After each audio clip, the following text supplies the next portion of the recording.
अभी नीट में बचे आपके 7 दिन, और बहुत सारे बच्चे इसलिए परेशान हो रहे हैं क्योंकि जो उन्होंने सोचा था, जो आप लोगों ने सोचा था कि भाई हमें 30 35 40 दिन जो भी मिला था, हम बहुत अच्छे तरीके से पढ़ाई कर पाएंगे।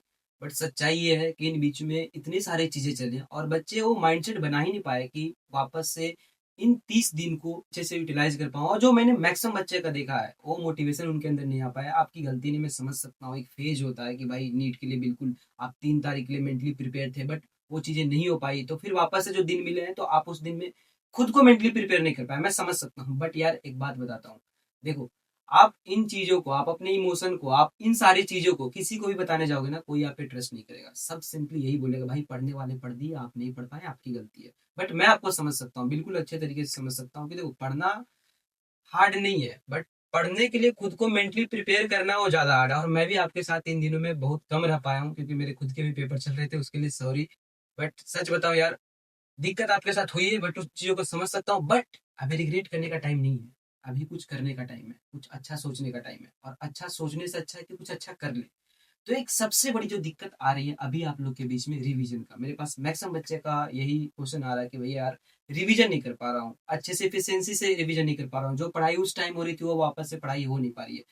मैं बोलता हूँ, मैं आपके साथ 7 दिन दे रहा हूँ, आप 7 दिन वापस से उस जोन में जाओ जो आप 3 महीने के पहले वाले जोन में थे, मतलब फोड़ने वाले जोन में। एक वही मोटिवेशन, एक वही एनर्जी के साथ वापस आना है, और वापस इस 7 दिन को हमें बेस्ट बनाना है, बेस्ट तरीके से यूटिलाइज करना है।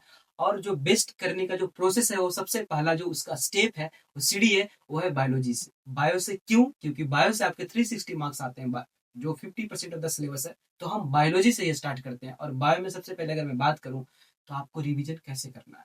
एक ऐसा प्लानर जिससे 7 दिन में पूरी बायोलॉजी अच्छे तरीके से रिवाइज हो जाए, बिना किसी चैप्टर को छोड़े। अच्छे तरीके से मतलब बहुत अच्छे तरीके से, जहाँ पे हमारे क्वेश्चन प्रैक्टिस भी हो जाए, सारा नोट्स से पढ़ो या फिर आप एनसीईआरटी से पढ़ो, कोई फर्क नहीं पड़ता, वो सारी चीजें रिवीजन हो जाए। तो इस वीडियो में मैं आपको एक प्लानर दूंगा 7 दिन का, कि कैसे आप पूरे बायो को अच्छे से रिवाइज कर सकते हो, और एक सही तरीका बताऊंगा कि रिवीजन करने का बेस्ट तरीका क्या होता है। तो चलिए वीडियो को स्टार्ट करते हैं। Hello guys, welcome back to my channel, और मैं हूं अंकित। तो अगर मैं बात करूं इन 7 दिन में, तो बायो को पढ़ना कहाँ से, आपके मन में बहुत सारे सवाल होते हैं ना कि भैया यार, एनसीईआरटी से पढूं, नोट से पढूं, कहाँ से पढूं, किसी और के नोट से पढ़ लूं क्या? देखो भाई, जो आपने पूरे साल पढ़ते आया है, जहाँ से भी आपने पढ़ा है, अगर आपने एनसीईआरटी से पढ़ा है, गो विद द एनसीईआरटी। अगर आपने नोट्स से पढ़ा है, गो विद द नोट्स। लेकिन कितने देर पढ़ना है? मैं देखता हूँ कि एक चैप्टर को 4 4 घंटा, 5 5 घंटा आप लगे रह जाते हो रिवीजन में। नहीं, ऐसा नहीं करना। आपके पास दिन कितने बचे हैं? 7 दिन। और एक नजर हमें सारे चैप्टर्स पे मारना है, मतलब हर एक वर्डिंग पे एक नजर मारना है, हर एक लाइन पे, हर सेंटेंस पे एक नजर मारना है। तो हमें सुपरफिशियल रिवीजन करना है। इतना तो मैं मान सकता हूँ कि आपके रिवीजन नहीं हुए, नॉलेज आपके पास सब है, सिलेबस आपके कंप्लीट है, बस रिवीजन की कमी है, और उसको लास्ट में नरिश करने की कमी है।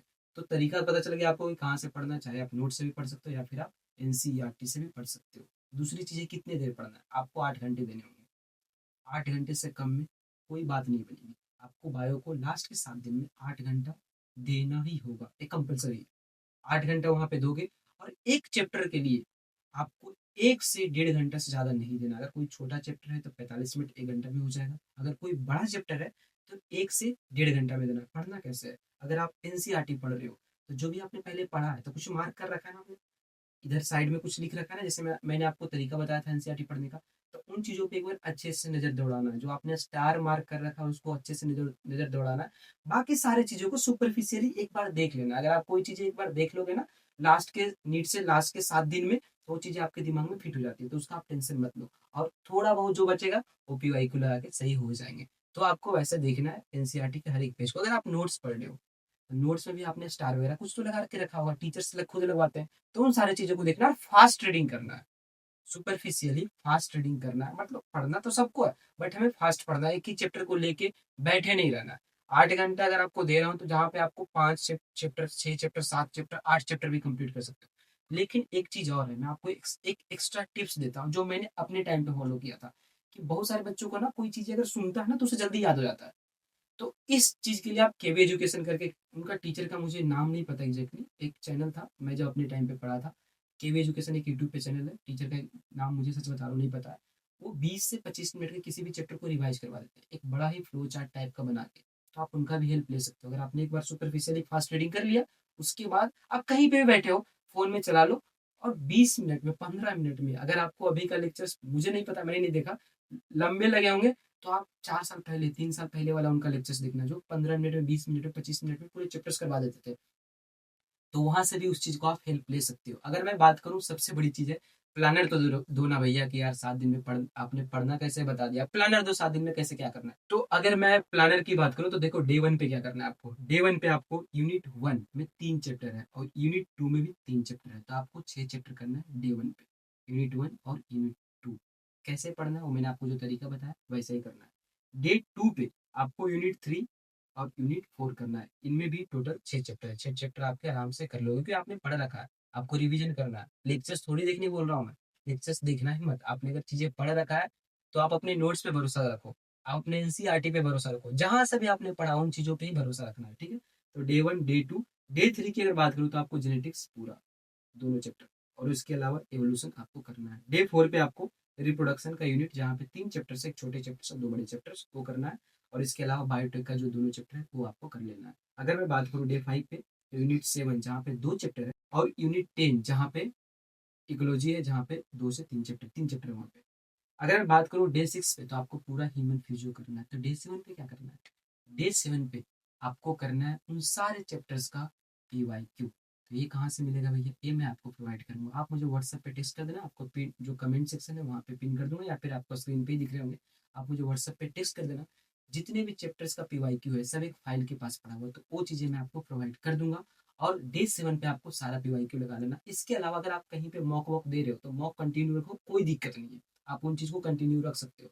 और PYQ में जितनी भी गलतियां हो, लास्ट में गलतियां नहीं होंगी, मुझे पता है आप लोगों ने PYQ लगा रखा है, जो भी गलतियां हो उसको डे 7 पे ठीक कर लेना है। इस तरीके से आप पूरे 7 दिन के अंदर एक बार बायो को आप अच्छे तरीके से रिवाइज कर सकते हैं। बात रही पढ़ाई का, मुझे पता है आप लोग ढीले चल रहे हो, प्लीज बी सीरियस। इन 7 दिन के लिए आप सीरियस हो जाओ थोड़ा यार। बस 7 दिन ही पढ़ना, बस 7 दिन पढ़ लो। उसके बाद क्या होगा नहीं होगा देखा जाएगा, बट अभी 7 दिन आपको अच्छे तरीके से पढ़ना है, आपको अपना बेस्ट देना है। बस आपको अपना बेस्ट देना है। मुझे पता है अगर आपके बेस्ट दे रहे हो, आप हार्डवर्क कर रहे हो, तो आपको रिजल्ट अच्छा मिलेंगे। और मैं यही कामना करता हूँ, और मेरे कामना करने से कुछ नहीं होगा, आपके मेहनत करने से होगा। और मुझे पता है आपके बेस्ट होंगे, कभी भी हार्डवर्क बेकार नहीं जाती है।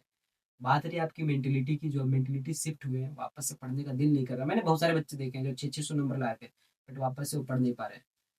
कोई बात नहीं, कोई दिक्कत नहीं, वापस से उस जोन में धीरे धीरे आ जाओ भाई। अब टाइम आ गया उस जोन में आने का, थोड़ा सीरियसनेस दिखाओ। और मैं भी डेली अब लाइव आऊंगा, आपको मोटिवेट करूंगा, जितना हो सके मैं अपना बेस्ट दूंगा। मेरा पेपर खत्म हो गया तो मैं आपके साथ हूँ, अगले 7-8 दिन तक मैं आपके साथ हूँ, तो आपको ये चीज़ें करना है।